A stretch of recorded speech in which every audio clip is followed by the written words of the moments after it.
আর শত্রু বিপদে আপনাকে গ্রাস করে রেখেছে, কোনো কাজেই যেন সফলতা নাই, যেটাতে হাত দেন সেটাতেই লস, কোনো কিছুতে আপনার সাফল্য নাই, সন্তান কথা শোনে না, স্ত্রী কথা শোনে না, পরিবার পরিজন নষ্ট হয়ে গিয়েছে, কিভাবে আপনি বাঁচবেন? প্রবাসে আটকা পড়ে গেছেন, আসতেও পারেন না, কোনো কাজও পাচ্ছেন না, আপনি আমলটা করেন।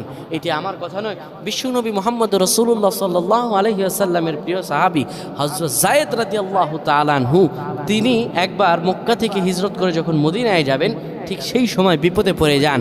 ওনাকে একটি লোক বিপদে আটকে ফেলে এবং ওনাকে হত্যা করার চেষ্টা করে। তখন তিনি আল্লাহ তাআলার এই খাস নামটি ধরে সাহায্য চেয়েছিলেন, আল্লাহ তাআলা তাকে বিপদ থেকে মুক্ত করেছেন। সুবহানাল্লাহ। সেই দোয়াটা কি? তিনি যখন বিপদে পড়ে যান, তিনি বলেন, আগিসনি ইয়া রহমান, আগিসনি ইয়া রহমান। অপর এক বর্ণনায় এসেছে, আগিসনি ইয়া গিয়াসার রহমান। যখনই বিপদে